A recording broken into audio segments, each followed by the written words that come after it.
The great chamber stretched out like a metal cave, filled with the strange sounds of alien voices. President Sarah Chen sat at the small human table, watching creatures that looked like walking crystals argue with beings made of pure energy. The air smelled like metal and ozone, and the lights hurt her eyes. For 3 months now, she had been listening to the same complaints over and over again. The aliens said humans were taking too much space. They said humans were building too many colonies. They said humans were dangerous and needed to be controlled. Chen looked at the translator box on her table. It turned the alien words into English, but she could hear the anger in their voices even without understanding their languages. The Zeltharian ambassador stood 20 feet tall, his crystal body catching the light as he pointed one sharp finger at the human delegation. The humans have violated the sacred boundaries, the translator said in its flat computer voice. They build their colonies where they should not. They take what is not theirs. They must be stopped. Other aliens nodded their various heads. Some had tentacles instead of arms. Others floated in the air like glowing clouds. All of them seemed to agree that humans were the problem. Admiral Rodriguez sat next to Chen. His weathered face showed no emotion, but she could see his jaw muscles working. He was angry too, but he kept it hidden like a good soldier. They both knew this was not really a trial or a discussion. This was something else entirely. The Galactic Council had been meeting for thousands of years before humans even learned to fly. These alien races had divided up the galaxy among themselves long ago. Now humans came along, spreading to new worlds, and the aliens did not like it one bit. Chen remembered when humanity first joined the Council 5 years ago. The aliens had seemed friendly then. They gave humans a small voice in the meetings and promised to help Earth learn the ways of galactic civilization. But humans learned fast. Maybe too fast for the aliens' comfort. Human colonies grew quickly. Human ships went to places the aliens thought were worthless. Human miners found metals and crystals that the aliens had missed. Human farmers grew food on worlds the aliens said were too harsh for life. In just 5 years, humans had claimed more territory than some alien races had taken in centuries. Now the aliens wanted to put humans back in their place. The Keithian war speaker stood up next. His race looked like giant insects covered in metal armor. When he spoke, his words sounded like grinding machinery even through the translator. Humans are a warrior race, he said. They fight each other on their homeworld. They will bring war to peaceful space. The Council must act before they become too strong. Chen wanted to laugh. Peaceful space? She had read the intelligence reports. The Keithian hegemony had been at war with somebody almost constantly for the past 200 years. The Zeltharians had glassed 3 worlds in the past decade alone. And these aliens talked about humans being violent? The truth was simpler. Humans were new and they were successful. That made the old alien empires nervous. A creature that looked like a floating jellyfish began to speak. Its voice came through the translator as whispers and echoes. The ethereal collective has studied human psychology, it said. Humans are primitive. They respond to emotion rather than logic. They cannot be trusted to govern themselves in civilized space. They need guidance from older, wiser races. Admiral Rodriguez leaned over to whisper in Chen's ear. The intelligence reports came in this morning. They have 12 battle fleets moving toward our outer colonies. They're not planning to guide us. They're planning to invade us. Chen nodded slightly. She had expected this. The aliens had been talking for 3 months, but their actions told a different story. Keithian warships were gathering near human space. Zeltarian defense platforms were being moved into position. The ethereal collective had stopped all trade with human colonies. This was not a trial. This was a distraction. While the aliens kept humans busy with endless meetings and speeches, they were preparing for war. The session went on for hours. Alien after alien stood up to complain about human expansion. They showed star maps with human colonies marked in red. They played recordings of human ships in space. They read lists of worlds that humans had claimed. Chen listened to it all with growing anger. Not one alien had mentioned that humans only settled on empty worlds. Not one had talked about how humans had actually improved many of the places they colonized. Not one had admitted that human technology had solved problems that had troubled the galaxy for centuries. No, the aliens only wanted to talk about human crimes, human aggression, human greed, human danger to the peaceful order of space.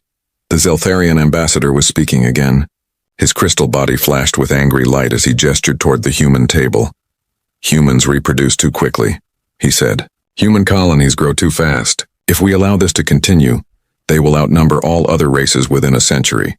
The ancient balance of power will be destroyed. There it was. The real reason for this whole charade. The aliens were not afraid of human violence or human greed. They were afraid of human success. Humans did reproduce quickly compared to most alien races. Human colonies did grow fast. Human technology did advance rapidly. In a galaxy where some races took centuries to make simple decisions, humans moved at lightning speed, and that terrified the aliens who had ruled space for so long. As the day's session ended, Chen stood up slowly. Her back ached from sitting in the uncomfortable alien chairs. Her head hurt from breathing the recycled air. But her mind was clear. She looked around the great chamber at all the alien representatives. Some were already leaving, floating or walking or sliding toward the exits. Others stood in small groups talking in their strange languages about the human problem. Tomorrow they would meet again. More aliens would give more speeches about human crimes. More evidence would be presented about human expansion. More demands would be made for human submission to alien authority. But Chen knew it would not matter what she said in response. The aliens had already made their decision. The vote would come soon, probably within days. And when it did, it would not be close. The aliens would vote to authorize force against human colonies. They would call it peacekeeping or protective intervention or some other pretty name. But it would be war. Admiral Rodriguez walked beside her as they left the chamber. Neither of them spoke until they were back in their private shuttle, flying through the strange alien city toward their temporary quarters. "How long do we keep playing this game?" Rodriguez asked. Chen looked out the window at the towers of crystal and metal that stretched toward the alien sky. Somewhere up there, in offices and meeting rooms she would never see, aliens were planning the destruction of human civilization. "Not much longer," she said. "They think they know what humans are like. They think they understand what we will do when they attack." "Do they?" Rodriguez asked. Chen smiled for the first time in days. It was not a pleasant smile. "No," she said. "They have no idea what they're about to face." The shuttle flew on through the alien night, carrying two humans who knew that everything was about to change. Behind them, the great chamber stood empty and dark, waiting for tomorrow's final act in the diplomatic charade. The aliens thought they were so clever. They thought they had humans trapped and helpless. They thought wrong. The chamber was fuller today. Word had spread that the council would finally vote on the human question. Alien representatives filled every seat, and more floated in the air above or clung to the walls with tentacles and claws. President Chen sat in the same uncomfortable chair, watching the Kethian war speaker present his evidence. Holographic images floated above the center of the room, showing human military bases and weapon factories. The pictures had been taken by spy satellites and stealth ships that thought humans could not detect them. "Observe the human preparations for war," the war speaker said. His insect-like face clicked and buzzed as he spoke. "They build weapons while claiming to want peace. They train soldiers while sitting in our council chambers. They speak of cooperation while preparing for conquest." Chen had to admit the pictures were impressive. The aliens had found most of the obvious human military installations. They had counted ships and weapons and soldiers. They had mapped defensive positions and supply lines. What they had not found was far more important, but Chen kept her face blank. Let them think they knew everything. Let them believe their intelligence was complete. The ethereal collective's representative spoke next. Its jellyfish body pulsed with different colors as it projected thoughts directly into the translator system. "Human minds are chaotic and violent," it said in its whispering voice. "We have studied their psychology extensively. They cannot be reasoned with when threatened. They will fight even when defeat is certain. They must be controlled before they spread this madness to other races." More aliens stood to speak. The crystal-bodied Zeltharians showed energy readings from human colonies. The machine-like synthetics presented mathematical models of human expansion. The gas cloud beings called the Nebula Folk played recordings of human communications. All of it painted the same picture. Humans were dangerous. Humans were unpredictable. Humans were a threat to the ancient order of galactic civilization. Chen listened to hours of testimony about human aggression and human militarism. She heard herself and her species described as primitive warmongers who would destroy the peace of space if they were not stopped immediately. Finally, the speeches ended. The council's ancient voting ritual began. One by one, the alien races announced their positions. The Keithian hegemony voted for immediate military intervention. The Zeltharian Empire agreed. The synthetic collective calculated that force was necessary. The ethereal collective saw no alternative to war. Race after race voted the same way. Military action against human colonies, protective intervention in human space, peacekeeping forces to maintain galactic stability. Only 3 races voted against the measure. The Traders Union, who made too much money from human commerce to want war. The Research Academy, who found human science fascinating. And the small Gardner Collective, who respected any race that could make barren worlds bloom with life. 34 votes for war. 3 votes for peace. The chamber erupted in alien sounds of approval. Clicks and buzzes and musical tones filled the air. The matter was settled. The council had spoken. War was authorized. Chen stood up slowly. The chamber began to quiet as aliens noticed her movement. By the time she reached the center podium, the great room was silent except for the hum of machinery and the whisper of air recyclers. She looked around at the assembled representatives. Hundreds of alien eyes, sensors, and perception organs focused on her. They expected her to beg for mercy now. They thought she would offer desperate concessions to avoid the coming war. Chen's voice was calm and clear as she spoke into the silence. For 3 months, I have sat in this chamber listening to your concerns about human expansion. We have heard your fears about human aggression. We have listened to your demands for human submission to your authority. She paused, letting her words echo through the vast space. During these 3 months, humanity has made every reasonable effort to address your concerns. We offered to limit our expansion rate. We proposed joint colonies with alien oversight. We suggested trade agreements and technology sharing.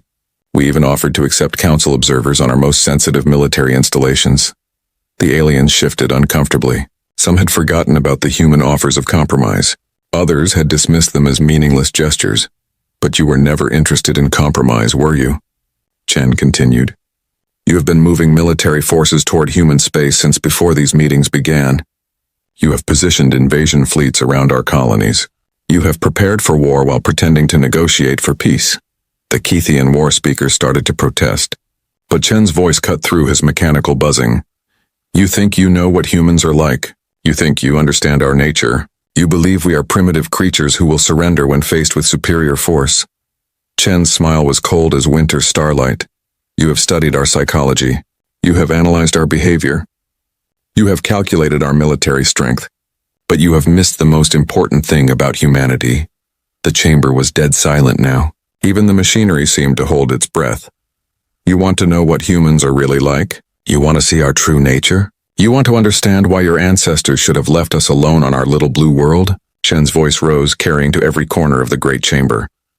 We tried diplomacy because that is what civilized beings do. We offered compromise because that is what reasonable people do. We sought peace because that is what we prefer. She paused, looking directly at the Keithian war speaker. But you have already made your choice. You want a war. You think we are weak. You believe we will crumble at the first sign of real opposition. The smile on Chen's face grew wider and far more dangerous. Very well. You have voted for war. You have chosen violence over negotiation. You have decided that might makes right in this galaxy. Admiral Rodriguez had stood up at the human table. His hand rested on his sidearm, though he made no move to draw it. Other human aides and advisors were also standing, their faces grim but determined. Chen's final words rang through the chamber like a declaration of thunder. Enough talking. Let's start the war. The silence that followed was deafening. Alien representatives looked at each other in confusion and growing alarm. This was not the response they had expected.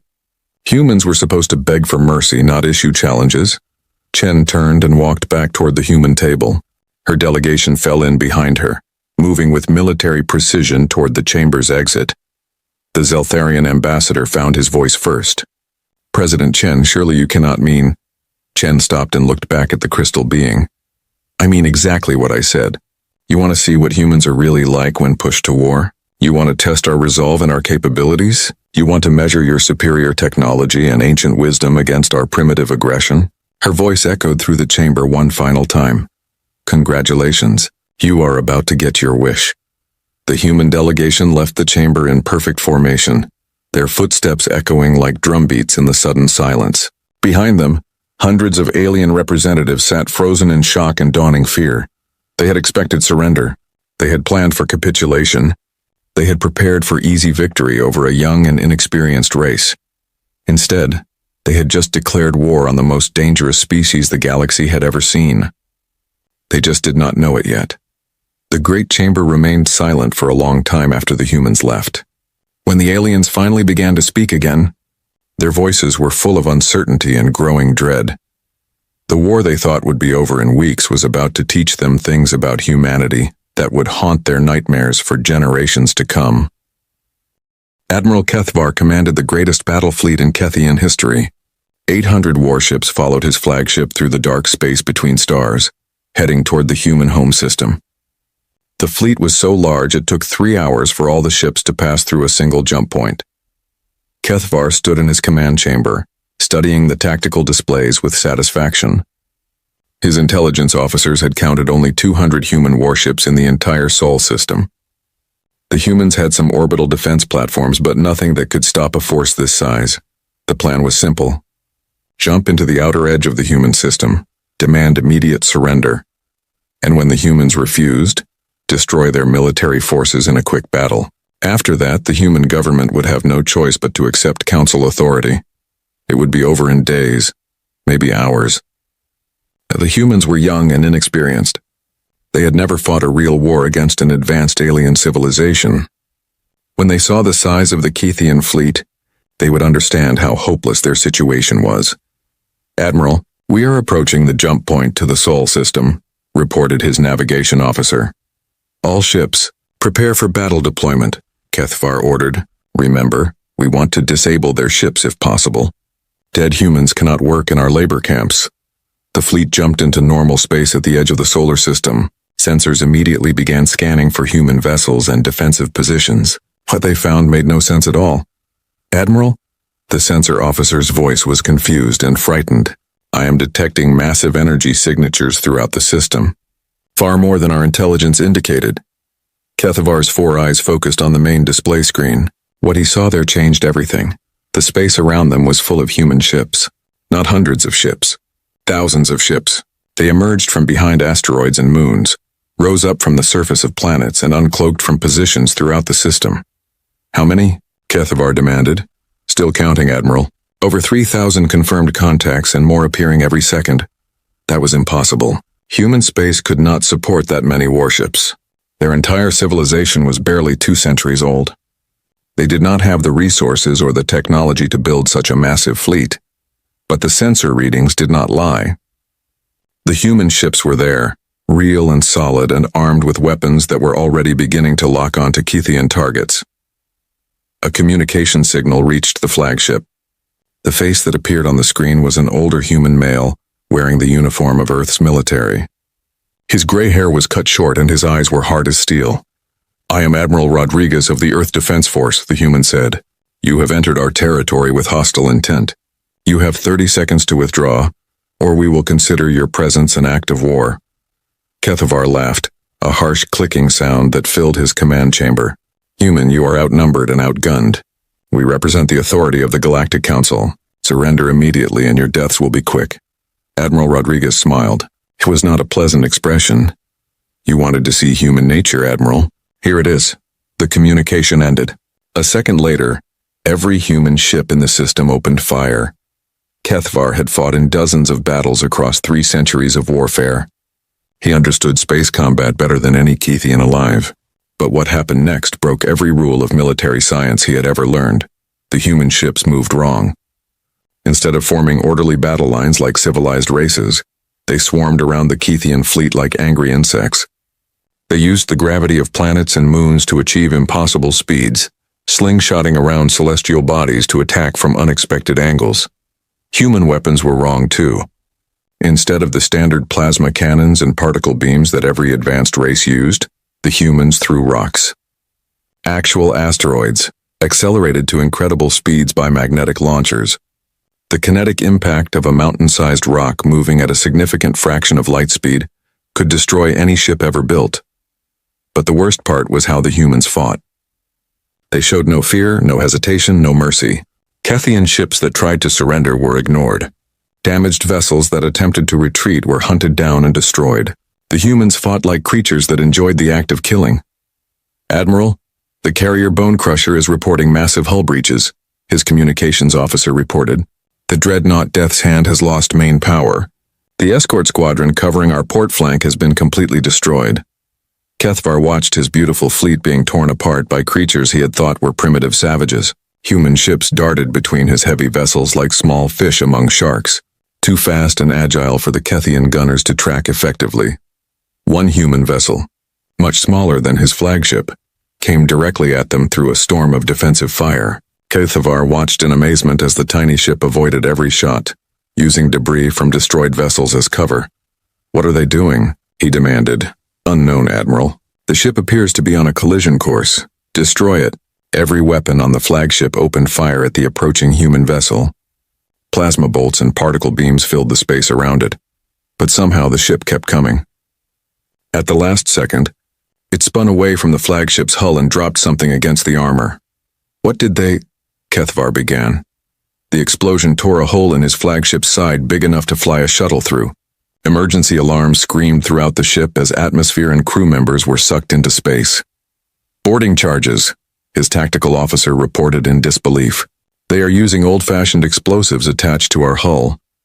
The humans were fighting like pirates and barbarians, using tactics that no civilized military would consider. They turned asteroids into weapons, used debris fields for cover, and somehow made their ships maneuver in ways that defied physics. Worse, they were winning.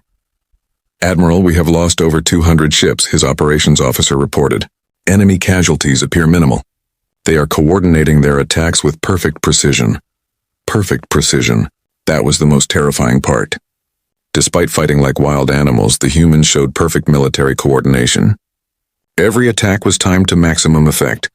Every maneuver supported their overall strategy. They were not primitive savages at all. They were a highly advanced military force that chose to fight dirty because it worked. 6 hours after the battle began, Admiral Kethvar found himself commanding the survivors of his once mighty fleet as they limped away from the Sol system. Of his 800 ships, fewer than 50 remained combat effective. The humans had suffered losses too, but far fewer than they should have. Their ships were better armored than expected, their crews more skilled, their weapons more effective. Everything the Kethian intelligence services had reported about human military capabilities was wrong. As his damaged flagship jumped away from the human system, Kethvar received one final message from Admiral Rodriguez. "Tell your council what you saw here today. Tell them what happens when you bring war to humanity, and tell them this was just the beginning." The communication ended, leaving Kethvar alone with the wreckage of his fleet and his pride. He had brought the greatest military force in Kethian history to crush a young and inexperienced race instead. The humans had taught him that experience was not the same as wisdom, and that sometimes the most dangerous opponent was the one who refused to follow the rules. As his sensors detected human ships beginning to pursue his fleeing vessels, Kethvar realized the true horror of what he had unleashed. The humans were not content to simply defend their territory. They were coming after him. The war had begun, and already it was nothing like what anyone had expected. Behind him in the Sol system, Admiral Rodriguez stood on the bridge of his flagship and watched the alien ships flee. Around him, his officers celebrated their victory with quiet satisfaction. "Shall we pursue, Admiral?" his tactical officer asked. Rodriguez smiled and looked at the star charts showing Kethian space. "Oh yes, but not just to chase them away.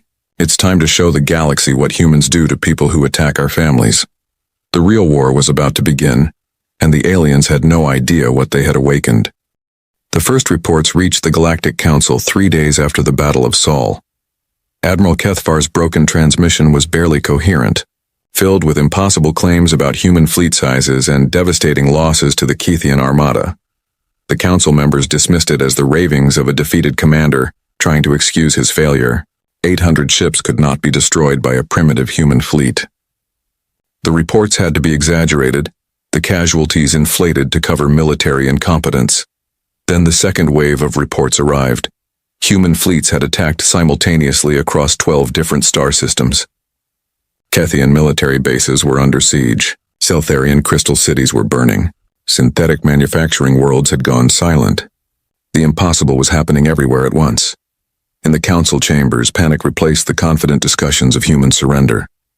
How had the humans moved so many ships so quickly? Where had they gotten the technology for such coordinated attacks? How had they hidden their true military strength so completely? The ethereal collective's representative pulsed with confused colors as it tried to process the incoming intelligence. Human psychology does not support such strategic thinking, it whispered. They are supposed to be emotional and impulsive. This level of planning requires centuries of preparation. That was exactly the problem. Humans had been preparing for centuries, but not in the way anyone expected. Captain Elena Vasquez commanded the human assault on Zeltharian Prime, the Crystal Empire's most heavily defended world. Her fleet had emerged from hyperspace inside the system's asteroid belt, a maneuver that every alien military manual said was impossible and suicidal. The asteroids provided perfect cover for the human ships. More importantly, they provided ammunition. Target the largest crystal formations, Vasquez ordered her weapons officer. Use the magnetic launchers to accelerate those iron-nickel asteroids to maximum velocity. The Zeltharian defense grid was designed to stop energy weapons and missile attacks.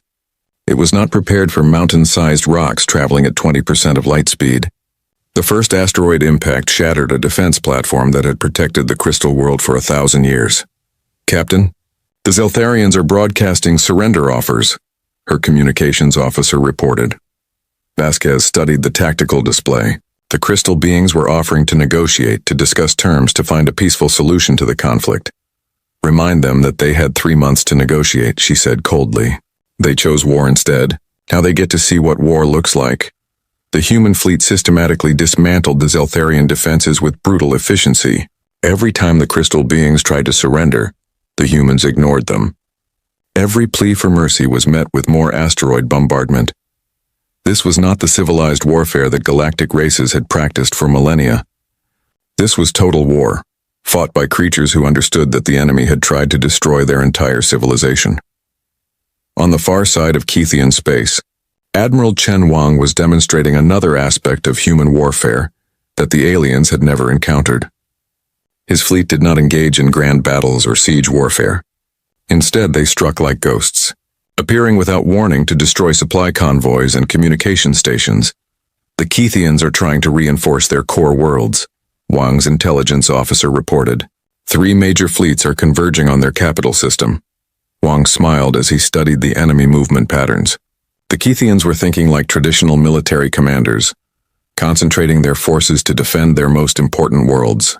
That kind of strategy worked against other aliens who fought the same way. It did not work against humans. Signal the stealth squadrons, Wang ordered. While they're moving ships to defend their capital, we're going to cut their supply lines.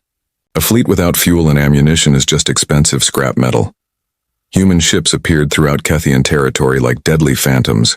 They emerged from gas giant atmospheres where no ship should be able to hide. They attacked from inside nebulae that alien sensors could not penetrate. They used gravitational slingshots around neutron stars to achieve speeds that made them nearly impossible to intercept. Worst of all, they seemed to enjoy the chaos of battle. Human crews laughed and cheered as they destroyed enemy vessels. They turned warfare into a deadly sport, competing to see who could achieve the most creative kills.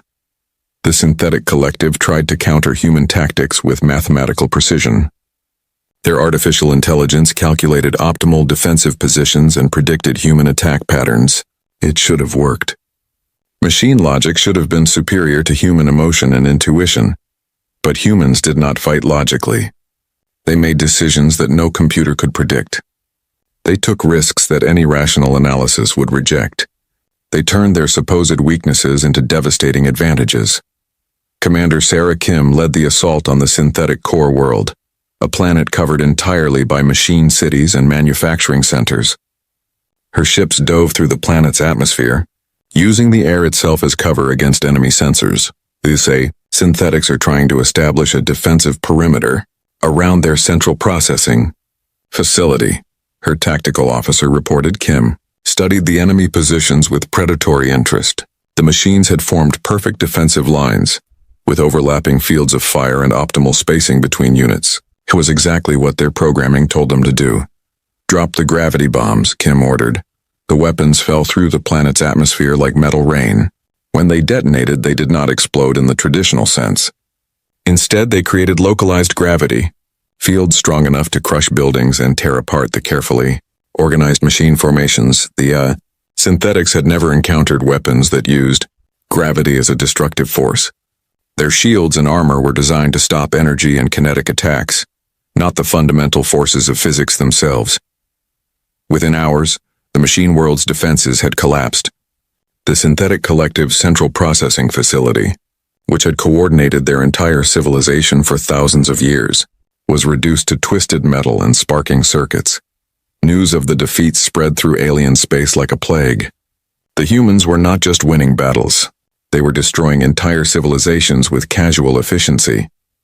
President Chen monitored the war's progress from her mobile command center, a massive ship that served as both military headquarters and diplomatic facility.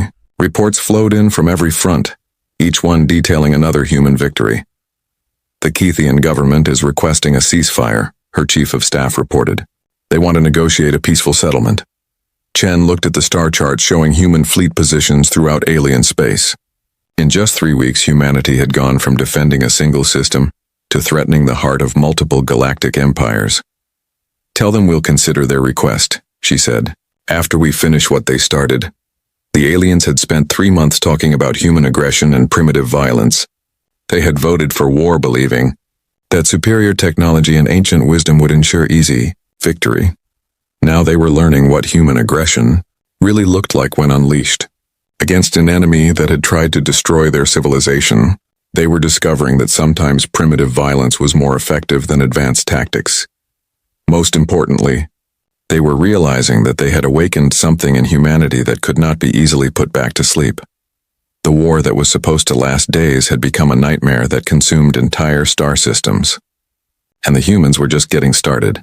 Admiral Rodriguez broadcast a message to every alien world in the galaxy, transmitted on every frequency and in every language. You wanted to see what humans are capable of when pushed to war.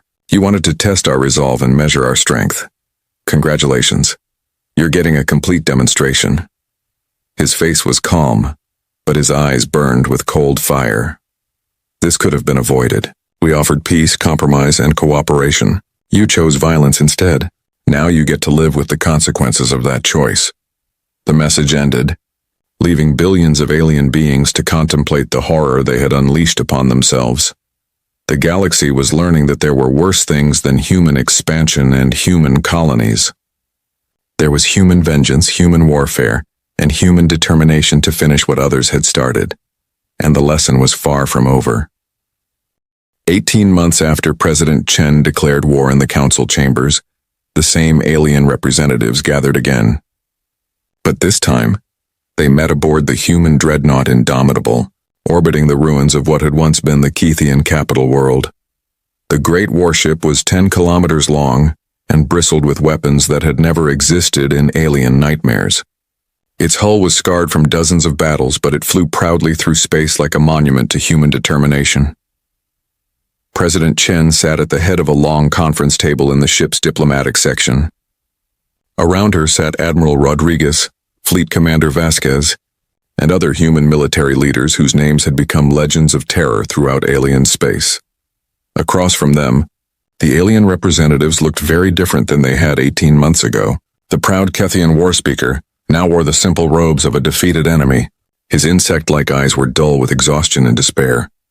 The crystal body of the Zeltharian ambassador had several dark cracks running through it, scars from the psychological trauma of watching his civilization burn. The ethereal collective's representative had dimmed to a pale shadow of its former glory. The machine delegates from the synthetic collective moved with jerky, uncertain motions, their programming still struggling to process the concept of total defeat. "The terms are quite simple," Chen said, sliding a datapad across the table. "Full reparations for the unprovoked attack on human space.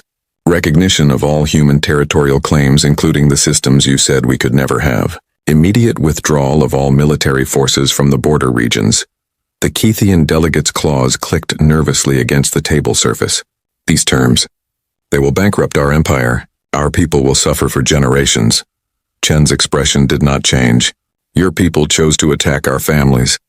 They chose to vote for war when we offered peace. They chose to believe that might makes right in this galaxy. Now they get to live with the consequences of those choices. Admiral Rodriguez leaned forward, his weathered face showing no sympathy for the defeated aliens. You could have had peace 18 months ago. You could have accepted our offers of compromise and cooperation. Instead, you decided to teach us a lesson about galactic politics. His smile was cold as space itself. Consider the lesson learned. The ethereal collective's representative pulsed with weak, confused colors. Human psychology still makes no sense to us. Your species showed mercy to civilian populations. You avoided targeting non-military installations. Yet you fought with such ferocity against our military forces. We told you from the beginning that we preferred peace, Chen replied. We also told you what would happen if you chose war instead. You didn't believe us then. Do you believe us now? The alien fell silent, its jellyfish body dimming even further. The negotiations continued for days, but the outcome was never in doubt. The aliens had lost the war so completely that they had no choice but to accept whatever terms humanity offered. The final treaty was surprisingly moderate, considering what the humans could have demanded. No enslaved populations, no occupied worlds, no demands for total surrender. The aliens would pay for the damage they had caused, respect human territorial claims, and restructure the Galactic Council to give humanity a voice proportional to their new status as the dominant military power in the galaxy. Why? The synthetic delegate asked as the documents were signed. Your victory was total. You could have demanded our complete submission. You could have ruled us as conquered subjects. Why show restraint now? Chen looked out the observation window at the stars beyond. Somewhere out there, human colonies were expanding into former alien territory. Human ships patrolled space lanes that had been controlled by other races for thousands of years. Human engineers were rebuilding the worlds that had been damaged in the fighting. Because we never wanted an empire, she said finally. We wanted to be left alone to build our civilization in peace. We wanted to explore the galaxy and make friends with other intelligent races. We wanted to share our knowledge and learn from yours. She turned back to face the alien delegates. You decided that wasn't possible. You forced us to prove that we could take whatever we wanted by force. Now that we've proven it, we can go back to building instead of destroying. The Zeltharian ambassador's crystal body flickered with weak light. And if we violate this treaty? If we try to rebuild our military forces and challenge human dominance? President Chen's smile was gentle, but her eyes were hard as diamond. Then you'll discover that this war was just a demonstration. Next time we won't show restraint. The message was clear. Humanity had held back during the war. They had shown mercy to civilians, avoided unnecessary destruction, and focused their violence only on military targets. It had still been enough to crush the greatest powers in the galaxy. The aliens did not want to imagine what human warfare would look like without restraint. After the peace accords were signed, Admiral Rodriguez asked President Chen a question that had been troubling him for months. Do you think they'll honor the treaty? Do you think they've really learned their lesson? Chen stood at the observation deck of the Indomitable, watching human construction ships begin the work of rebuilding damaged space stations. In the distance, alien vessels waited patiently for permission to enter what was now considered human-controlled space. They'll honor it, she said with quiet confidence, because now they know what we're capable of. They've seen what happens when you push humanity too far. She gestured toward the ruins of the Kethian capital floating in space below them. They thought we were primitive because we were young. They thought we were weak because we preferred peace. They thought we were easy targets because we tried to solve problems through negotiation instead of violence.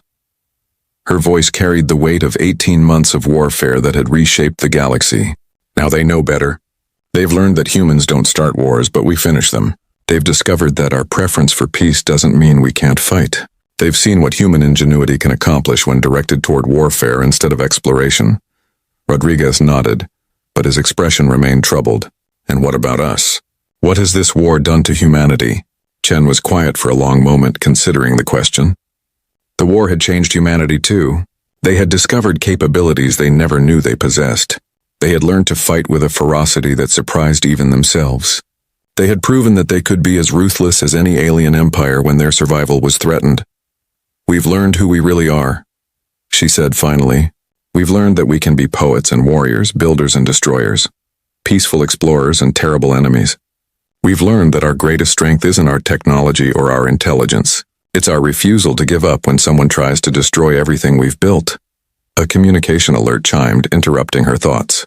The message was from Earth, reporting that 3 new alien species had requested formal diplomatic contact with humanity.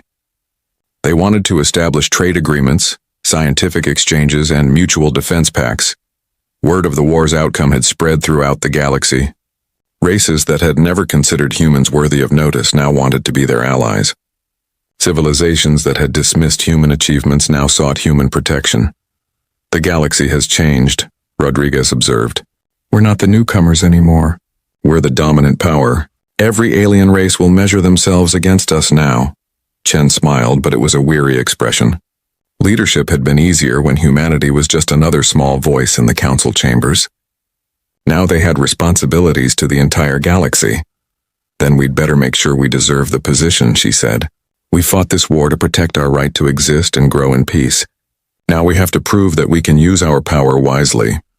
The Indomitable continued its orbit around the ruined Kethian world, a human warship keeping watch over the remnants of an empire that had learned too late that some species were better left alone. In the months and years that followed, the galaxy settled into a new order.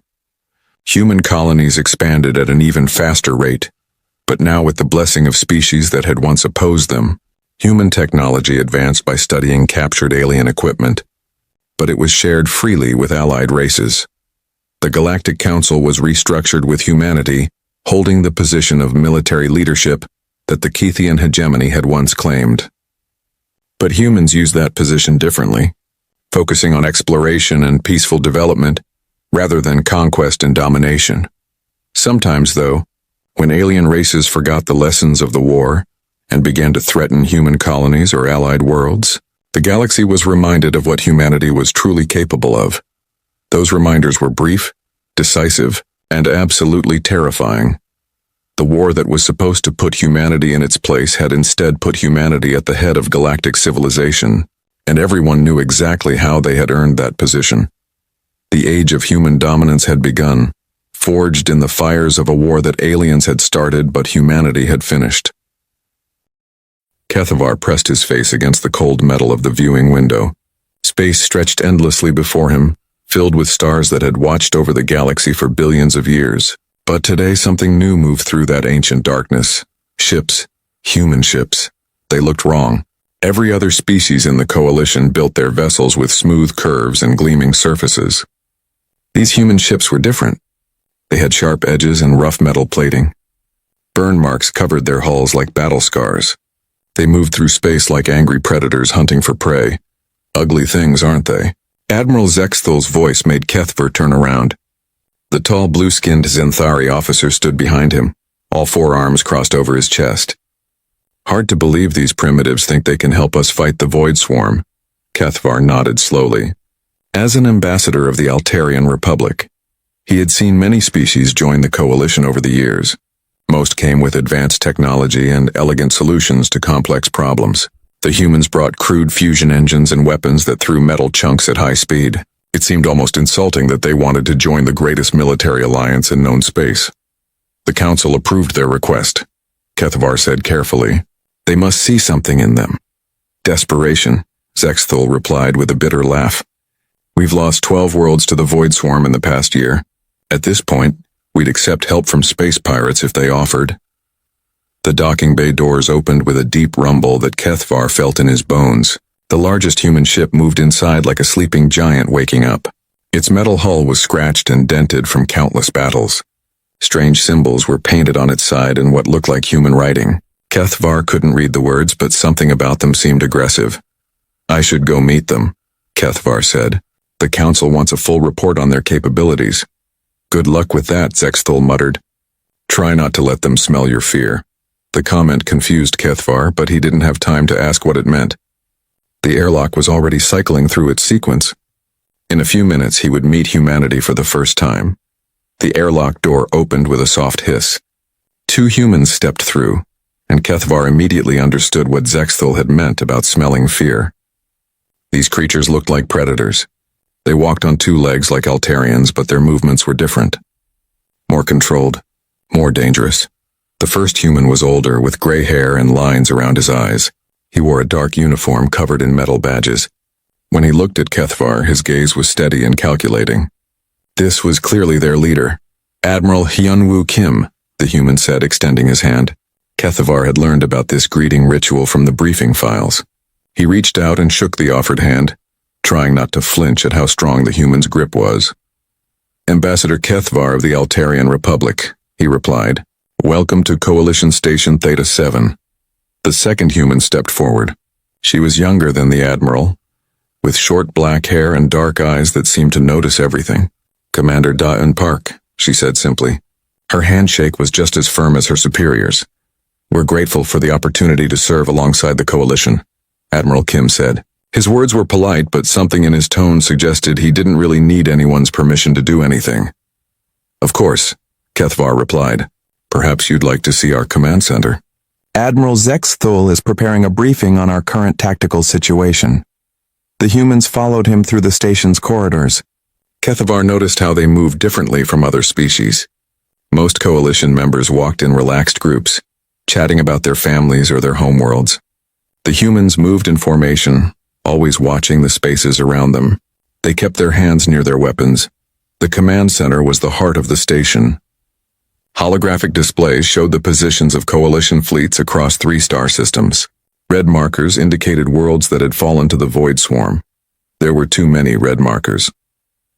Admiral Zexthul stood at the main display, surrounded by other Coalition officers. When the humans entered, conversation stopped. Everyone turned to stare at the new arrivals. Admiral Kim, Zexthul said formally. Welcome. I trust your journey was acceptable? We've traveled farther for less important reasons, Kim replied. Zexthul activated the tactical display. The hologram showed the Nexus sector, where Coalition forces were trying to hold back the latest Void Swarm advance. As you can see, our situation is challenging. The Swarm has adapted to most of our conventional weapons. Their regenerative abilities make them nearly impossible to destroy permanently. Kethvar watched the humans study the display. Their faces showed no emotion, but he could sense their minds working. They were analyzing everything, filing away information for later use. Tell us about their regeneration, Commander Park said. Remarkable, really, Zexthul continued. Even when severely damaged, void creatures can rebuild themselves from minimal remaining tissue. They share some kind of collective consciousness that allows them to coordinate across vast distances. They feel no fear, show no mercy, and never retreat. What's their pain threshold? Admiral Kim asked. The question made every Coalition officer pause. Pain threshold? What did that have to do with military tactics? I'm not sure I understand, Zexthul said slowly. Pain, Kim repeated. How much damage can they take before it affects their behavior?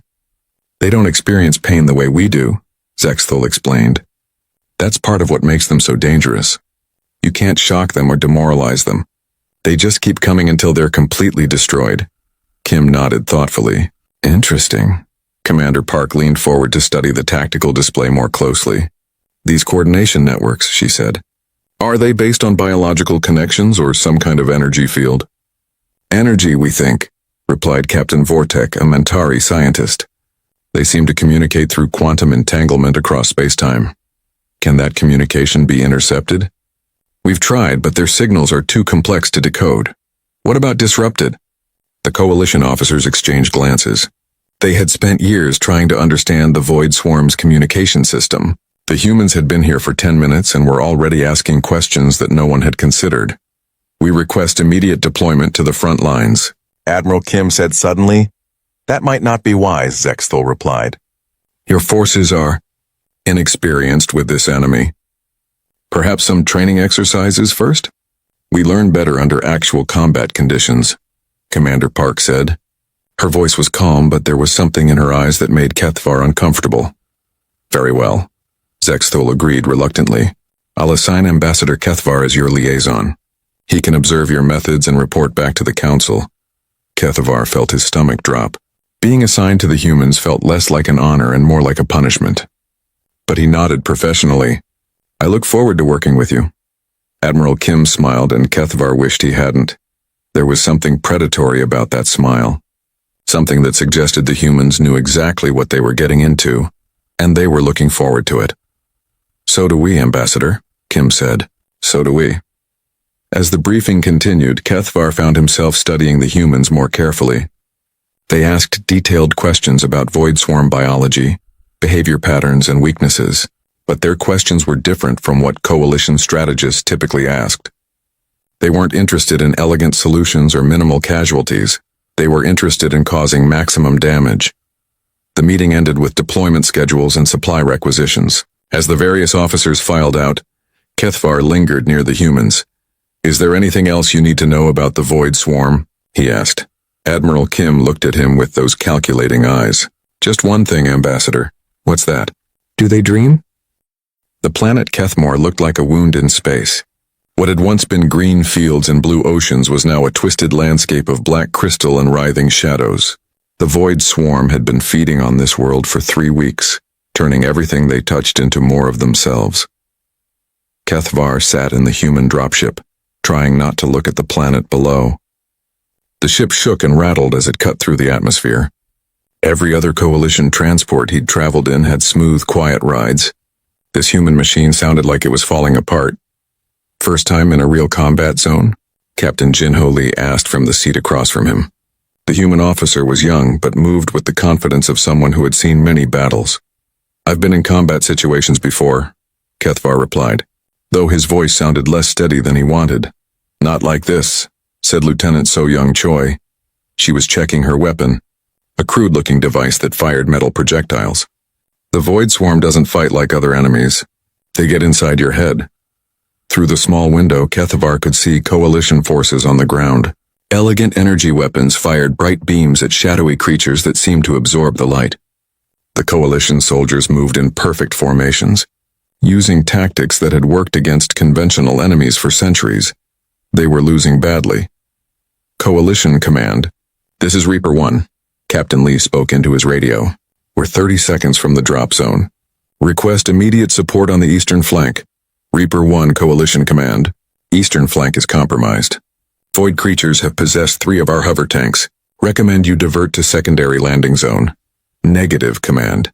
We're going in as planned." Kethvar felt his stomach tighten. "Captain, if the coalition forces say it's too dangerous..." "The coalition forces have been fighting these things the same way for years," Lee interrupted. "That's why they keep losing." The dropship's rear door opened with a mechanical whine. Wind and smoke rushed in, carrying the smell of burning metal and something else. Something wrong. The void swarm had a scent like rotting starlight, if such a thing were possible. 30 seconds, Lieutenant Choi shouted over the noise. Kethvar looked out at the battlefield below. Void creatures moved like liquid shadow, flowing around coalition defenses. They were beautiful in a terrible way, like living nightmares that someone had carved from darkness and given teeth. 10 seconds. The humans around him stood up and checked their equipment one final time. Their movements were calm and professional, as if they were going to a training exercise instead of jumping into hell. Go, go, go. Kethvar found himself pushed out of the dropship along with the human soldiers. His coalition-issued gravity pack slowed his fall, but the humans dropped faster, using primitive parachutes that looked like they might fail at any moment. They landed in the middle of chaos.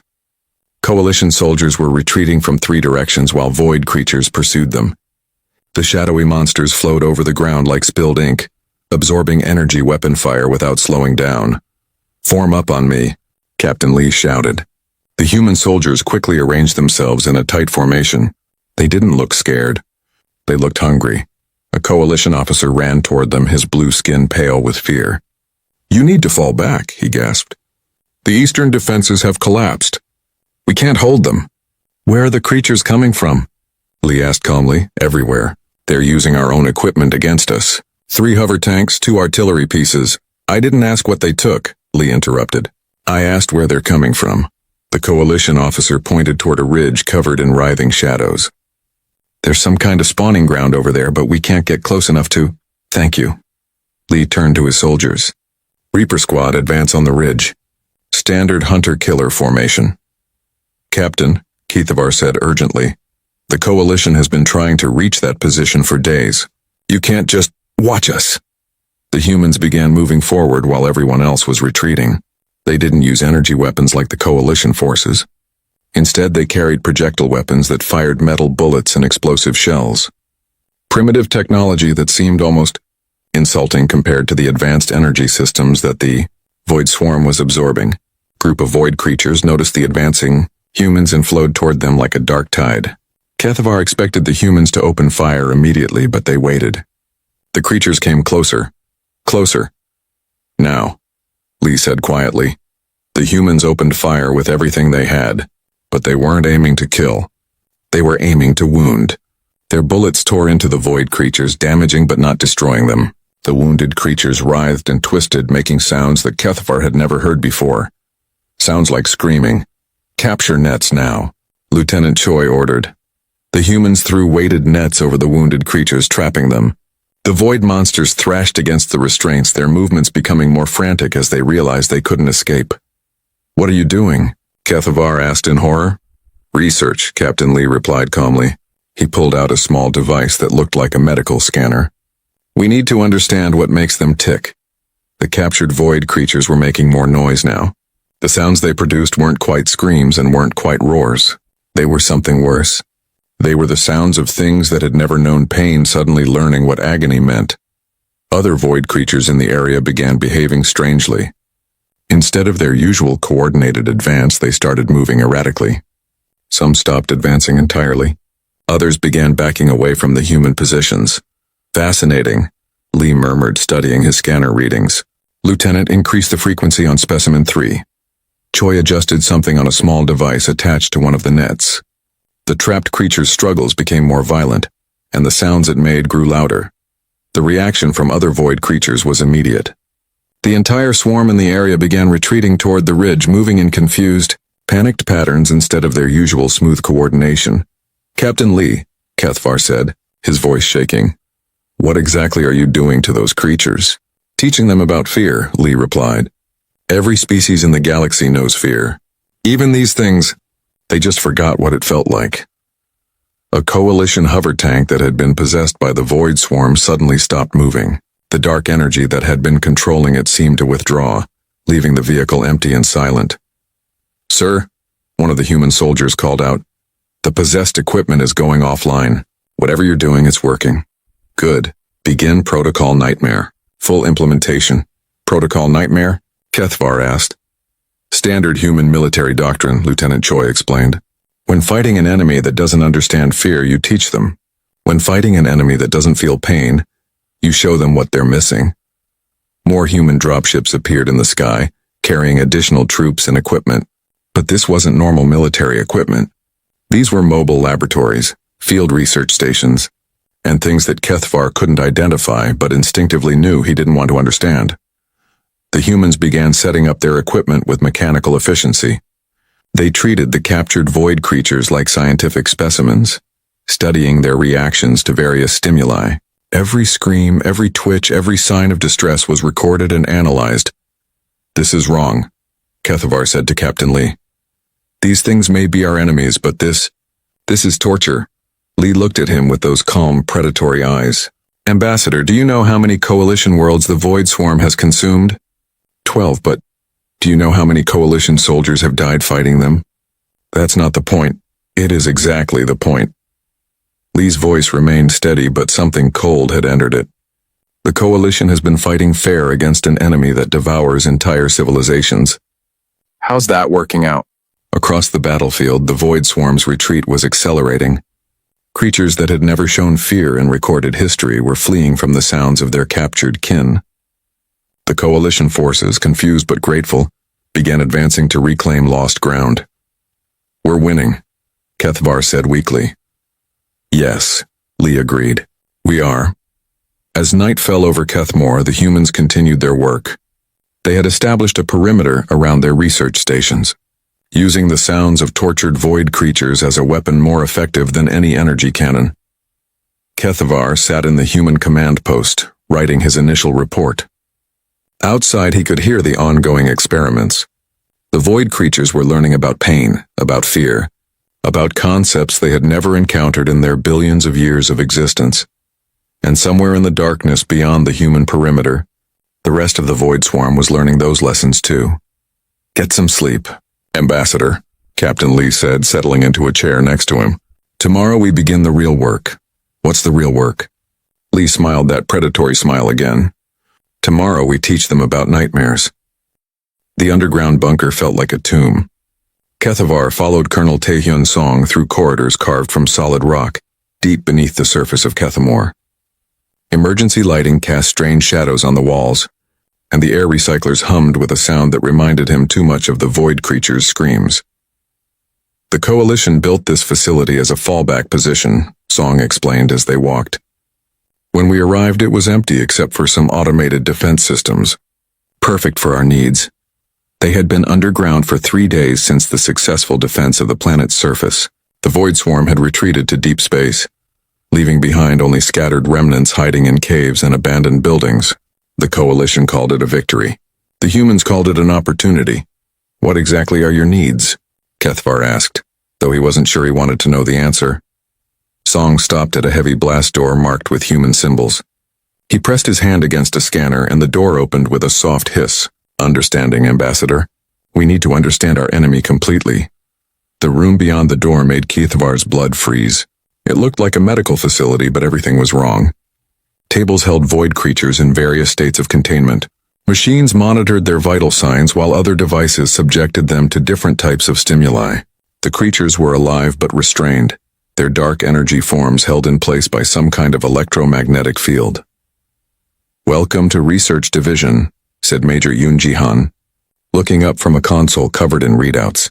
She was young for a human military officer, but her eyes held the same cold calculation that Kethavar had seen in all the human soldiers.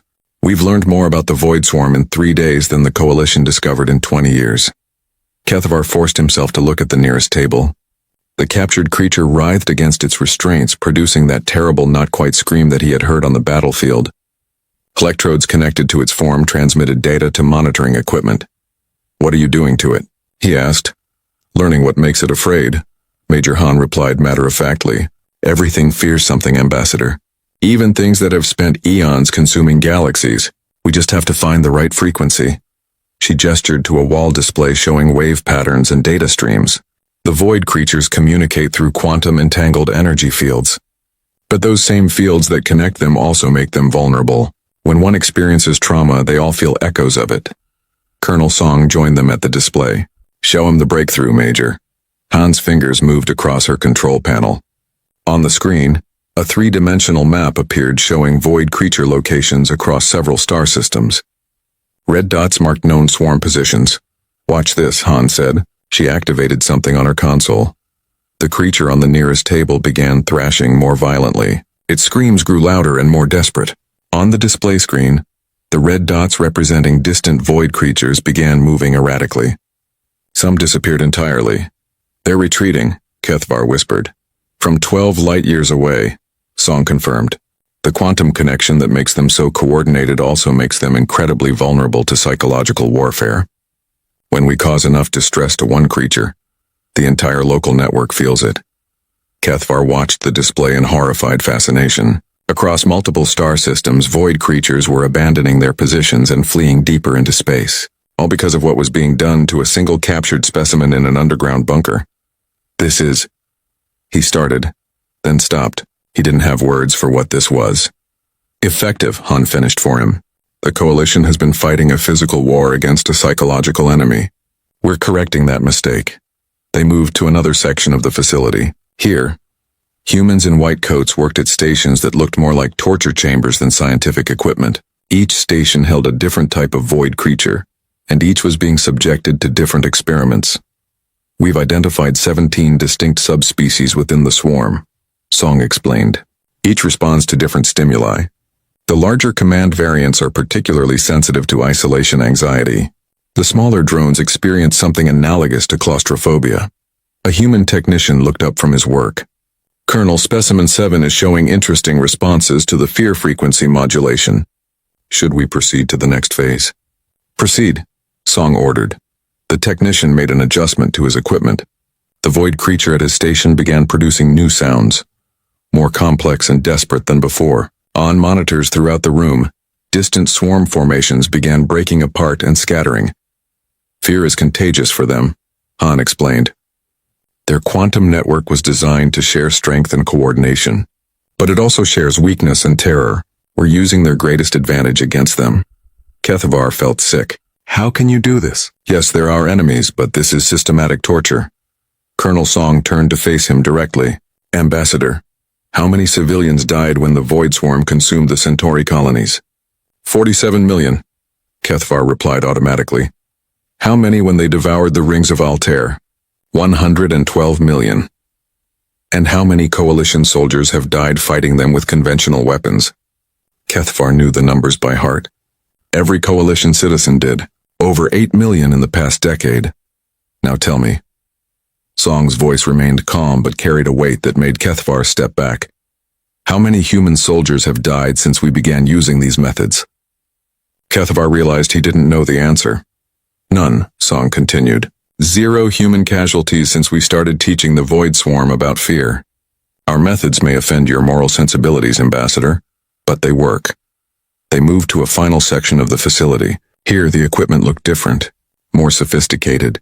Instead of individual creatures being studied, entire groups were held in large containment fields. This is where we test group dynamics, Han explained. We've discovered that void creatures have a collective unconscious. When we introduce trauma into that collective space, it spreads like a virus through their entire network. She activated a device that projected some kind of energy field into the containment area. The creatures inside began reacting immediately, but not with their usual screams. Instead, they huddled together trying to hide from something that wasn't physically there. What are you showing them? Kethavar asked. Their worst nightmare, Han replied. We recorded the death agonies of their captured specimens and created a feedback loop. Now they're experiencing the fear of being afraid, terror of terror itself. On the main display, the effect was immediate and dramatic. Void swarm formations across 3 star systems began retreating in panic. Some groups fragmented entirely, breaking their quantum connections and scattering into deep space where they would be isolated and vulnerable. It's working too well, Song observed. At this rate, the entire swarm will be in full retreat within a month. That's good, isn't it? Kethavar asked. For the immediate war, yes, but we need to consider the long-term implications. If the Void Swarm retreats entirely, they might regroup somewhere beyond our reach. When they return, they'll be prepared for psychological warfare. Han nodded. That's why we're developing the Prometheus Protocol. Instead of just scaring them away, we'll make sure they can never recover. What's the Prometheus Protocol? Song and Han exchanged a look. That's classified above your clearance level, Ambassador. But I can tell you this, when we're finished, the galaxy will never have to worry about the Void Swarm again. As they left the research facility, Kethavar's mind raced with what he had seen. The humans weren't just fighting the Void Swarm, they were systematically destroying the creature's ability to function as a cohesive force. They were weaponizing fear itself. Colonel, he said as they walked back through the corridors, what happens when this war is over? What happens to all this research, all these techniques you've developed? Song stopped walking and turned to face him. What do you think happens to it, Ambassador? I don't know. That's why I'm asking. It gets filed away in our military databases, cataloged and stored for future reference, just in case we ever need it again. Need it for what? Song's smile was the coldest thing Kethavar had ever seen, for whoever our next enemy turns out to be. That night, alone in his quarters, Kethavar tried to write his report to the Coalition Council. But every time he started, he found himself staring at a blank screen. How could he explain what he had seen? How could he make them understand that humanity had found a way to weaponize nightmare itself? Outside his window, human patrol ships moved through the darkness around Kethmore. They were protecting the planet from any remaining void creatures. But as Kethavar watched those ships move through the night, he realized something that made his blood run cold. He wasn't afraid of the Void Swarm anymore. He was afraid of the humans who had saved them from it. The Nexus battlefield stretched across 3 star systems, a wound in space itself where reality seemed to bleed. Kethavar stood on the command deck of the Coalition flagship, watching through the armored viewing ports as the largest Void Swarm incursion in galactic history poured out of a massive tear in space-time. The portal was enormous, easily the size of a small moon. Through it came endless streams of void creatures, more than Kethavar had ever imagined could exist. They moved like a living tsunami of darkness, consuming everything in their path. Coalition forces are falling back on all fronts, reported Admiral Zexthal, his forearms working frantically at different control stations. We've lost contact with Battle Group 7 and 12. The Kenthari Third Fleet has been completely overrun. Around the command center, Coalition officers struggled to maintain order as their formations crumbled. This was worse than anyone had anticipated. The Void Swarm wasn't just attacking. They were launching a full-scale invasion that could consume the entire galactic core. Where are the humans? Kethvar asked. General Wujin Park's forces are holding position at Nexus Point Alpha, Zexthul replied. They refuse to retreat even though they're outnumbered 1,000 to 1. Through the tactical display, Kethvar could see the human battle formation. It was tiny compared to the massive Void Swarm approaching it, like a single candle trying to hold back an ocean of darkness. But the humans weren't retreating. They were advancing. Get me General Park, Zexthul ordered. The hologram of a stern-faced human appeared above the command table. General Park looked older than the other human officers Kethvar had met, with gray hair and eyes that had seen too many battles. Behind him, the command deck of his ship was a scene of controlled chaos as human officers prepared for what looked like a suicide mission. General, you need to fall back, Zexthul said urgently. Your position is about to be overrun. Negative, Park replied calmly. We're exactly where we need to be. You have less than 50 ships against hundreds of thousands of void creatures. Quality over quantity, Admiral. We'll hold the line. The transmission cut off, leaving the Coalition command staff staring at each other in disbelief. Kethvar had spent months observing human military doctrine, but even he couldn't understand what they were trying to accomplish. On the tactical display, the human fleet moved into an intricate formation that looked almost ceremonial. Their ships arranged themselves in a perfect spiral pattern around Nexus Point Alpha, with General Park's flagship at the center. What are they doing? Admiral Zexthul asked. Kethvar was beginning to suspect he knew, and the thought terrified him. The Void Swarm reached the human position. Instead of the expected destruction, something else happened. The human ships began broadcasting something across all frequencies, a signal that made every Coalition communication system crackle with interference. At first, it sounded like static. Then Kethvar realized what he was hearing. Screaming. The death agonies of every void creature the humans had captured and tortured over the past months. Layer upon layer of terror and agony, broadcast at volumes that could be heard across entire star systems. The effect on the Void Swarm was immediate and devastating. Their coordinated advance faltered as individual creatures began writhing in apparent pain. The quantum network that connected them started carrying signals they had never experienced before. Pure, distilled fear. Impossible, breathed Captain Vortek. They're using psychological warfare on a strategic scale. More human ships appeared from hyperspace, but these weren't warships. They were mobile broadcast stations, each one transmitting the collected screams and terrors of captured void specimens. The signal spread through the quantum network like a virus, infecting every creature connected to it. Commander Hiram Jung's voice crackled over the communication system from one of the broadcasting ships. Coalition Command, this is Nightmare Actual. Operation Terrorstorm is now active. Recommend all Coalition forces maintain safe distance from broadcast zones. What's Operation Terrorstorm? Admiral Zexthul demanded. Weaponized fear, Kethvar said quietly. They're not just fighting the Void Swarm. They're driving them insane. The tactical display showed the effect spreading through the enemy formation. Void creatures that had never known fear were experiencing panic for the first time in their existence. Their perfect coordination dissolved into chaos as individual creatures tried to flee from sounds that existed only in their quantum-linked consciousness. But the humans weren't finished. General Park's flagship began deploying devices that looked like metallic flowers, each one unfolding in the vacuum of space. As they activated, new signals joined the broadcast, more complex and more terrible than simple screams. Fear bombs, Kethvar whispered, recognizing the devices from his time in the research facility. They're broadcasting the dying thoughts of void creatures back into the network. The effect was beyond devastating. It was apocalyptic. The Void Swarm began turning on itself as creatures infected with artificial terror attacked their own kind. The quantum network that had been their greatest strength became a conduit for their worst nightmares. But watching the battle unfold, Kethvar noticed something that chilled him more than the Void Swarm ever had. The humans weren't just winning, they were enjoying it. On the communication channels, he could hear human officers reporting casualty figures and tactical updates with voices that barely contained excitement. They spoke about the enemy's psychological breakdown the way other species might discuss a particularly good meal. "Sir," one of the human officers reported to General Park, "void formations in Sectors 7 through 12 are showing complete neural collapse. They're no longer responding to stimuli." "Excellent," Park replied. "Begin Phase 2. Deploy the Nightmare Protocol." New signals joined the cacophony, sounds that weren't screams or death agonies, but something worse. They were the sounds of hope being destroyed, of creatures realizing that their suffering would never end. The void swarm's retreat became a rout.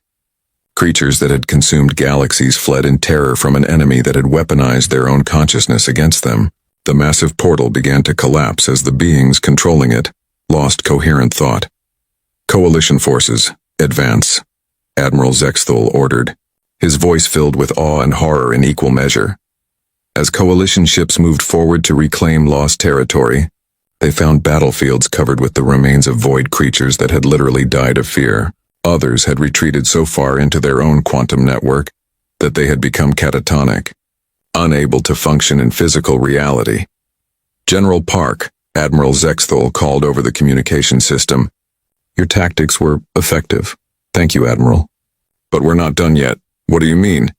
Park's hologram appeared again, and this time his smile was visible. It was not a pleasant expression. "The swarm will try to regroup. They'll retreat to their deep space strongholds and attempt to develop countermeasures. We can't allow that. You want to pursue them? I want to finish them permanently." The word permanently carried a weight that made every coalition officer in the command center step back from their stations. "Commander," Jung's voice joined the conversation from her broadcast ship. "Admiral, we've developed a way to make the fear permanent. A feedback loop that will trap the void creatures in their own worst nightmares forever." "Forever?" Kethavar asked, though he knew no one was listening to him. "The quantum network that connects them can be modified," Park explained. "Instead of sharing strength, it will share endless terror. They'll spend eternity experiencing the deaths of every creature they've ever consumed, feeling the fear of every world they've destroyed." Admiral Zexthul was quiet for a long moment. "General, that would be genocide," Park finished. "Yes, it would.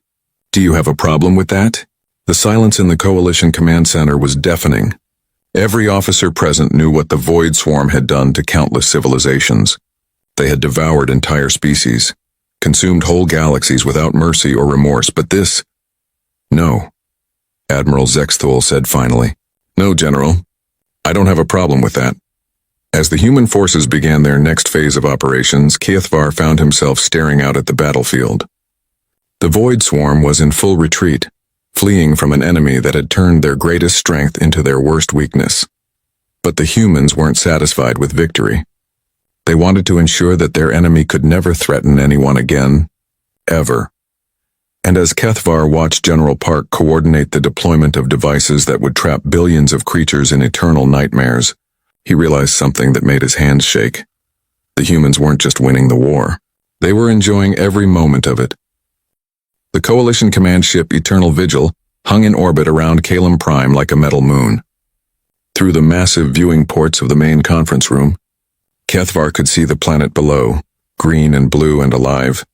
No longer the twisted wasteland it had been under Void Swarm occupation. The war was over. Across 17 star systems, void creatures were either dead or fleeing into deep space. For the first time in decades, Coalition worlds were safe from the shadow that had consumed so many of their neighbors. But Kethavar couldn't shake the feeling that something terrible was about to happen. The conference room was filled with the highest-ranking officers from every Coalition species. Admiral Zexthul sat at the head of the table, his blue skin pale with exhaustion. Around him, generals and admirals from a dozen different worlds reviewed casualty reports and territorial reclamation statistics. At the far end of the table sat the humans. Captain Minseo. Kang looked exactly like what she was, a predator wearing a military uniform. Her dark eyes moved constantly, cataloging every person in the room, every exit, every potential threat. Beside her, Commander Jae-Won Lim studied a datapad with the intense concentration of someone reading poetry. "Ladies and gentlemen," Admiral Zexthul began, "we are gathered here to discuss the final phase of our campaign against the Void Swarm. Captain Kang, would you please present your proposal? Kang stood up smoothly, activating a holographic display above the conference table. The image showed a three-dimensional map of known space, with red markers indicating the last confirmed positions of fleeing void creatures. The enemy is scattered but not defeated, she said in her precise, emotionless voice. Intelligence reports indicate that void swarm remnants are regrouping in the outer rim territories. If allowed to consolidate, they could return within 50 years. Murmurs of concern rippled around the table. The coalition had barely survived this war. Another conflict in 50 years might destroy them entirely. What do you propose? Asked General Thaxmore of the Regelian Defense Force. Kang's expression didn't change, but something flickered in her eyes. Complete eradication. Permanent solution. The holographic display zoomed in on the outer rim, showing estimated positions of void swarm survivors. There were thousands of them, possibly millions, scattered across empty space between galaxies. We call it the Prometheus Protocol, Commander Lim added, speaking for the first time. A quantum biological weapon designed specifically for the void swarm's physiology. Biological weapon? Admiral Zexthul leaned forward. You mean a plague? Not exactly, Kang replied. Something more targeted. We've spent months studying void creature biology and psychology. We know exactly how their quantum network functions, how their consciousness operates, how they experience reality, she gestured, and the display changed to show microscopic structures that looked like crystalline viruses. The Prometheus Protocol introduces modified quantum patterns into their network. Instead of sharing coordination and strength, they begin sharing something else. Which is? Asked Captain Vortek. Kang's smile was barely visible, but Kethavar caught it. Agony, pure, infinite agony. Every sensation of pain and terror that we've recorded from our experimental subjects, concentrated into a single quantum signature and transmitted through their entire species. The conference room went completely silent. You're talking about torturing an entire species to death, Admiral, Zexthul said slowly. We're talking about ensuring they can never threaten galactic civilization again, Lim corrected. The weapon is self-replicating. Once introduced into any part of the void network, it spreads to every connected creature across space and time. How long would it take? For complete species extinction? Approximately 72 hours after initial deployment. Kethvar felt his stomach twist. 72 hours of what? What would they experience? Kang turned those predator eyes on him. Everything, Ambassador. Every death they've caused, every world they've consumed, every moment of terror they've inflicted on others. All of it simultaneously for every creature in their species. That's... Kethvar struggled for words. That's not warfare. That's not even genocide. That's something beyond evil, is it? Commander Lim asked. The Void Swarm has consumed over 300 billion sentient beings in the past millennium. They've destroyed entire civilizations without mercy or hesitation. Are we supposed to show them compassion they never showed anyone else? Around the table, coalition officers shifted uncomfortably. Some looked horrified. Others looked thoughtful. A few were nodding in agreement. The strategic advantage is clear, Kang continued. Complete elimination of the threat with zero risk to coalition forces. The weapon can be deployed remotely and requires no follow-up action. What about other species? Asked General Mordak. Could this weapon affect anyone else? Impossible, Lim replied immediately. The quantum signature is specifically tuned to void swarm biology. No other known species uses their particular form of quantum entanglement. Admiral Zexthul was quiet for a long moment, staring at the holographic display. Finally, he spoke. Captain Kang, this weapon, it's already built, isn't it? Yes, sir. We've been field testing prototypes for the past month. The results exceed all expectations. You've already used it? On isolated void pockets in the Kepler sector. Complete elimination within the projected time frame. No survivors, no adaptation, no resistance. Kethvar realized what that meant. While the coalition had been celebrating their victory, the humans had been conducting secret weapons tests on living creatures. They had been perfecting a tool of absolute annihilation. I need to discuss this with the full council, Admiral Zexthul said finally. Of course, Kang replied. But I should mention that time is a factor. Every day we delay gives the Void Swarm more opportunity to adapt to our psychological warfare techniques. If they develop countermeasures, the window for Prometheus deployment may close permanently. How long do we have? 2 weeks maximum. After that, they'll be too dispersed and too prepared for the weapon to be fully effective. The meeting continued for another hour, but Kethvar barely heard the technical discussions and strategic debates. His mind kept returning to a single, terrifying thought.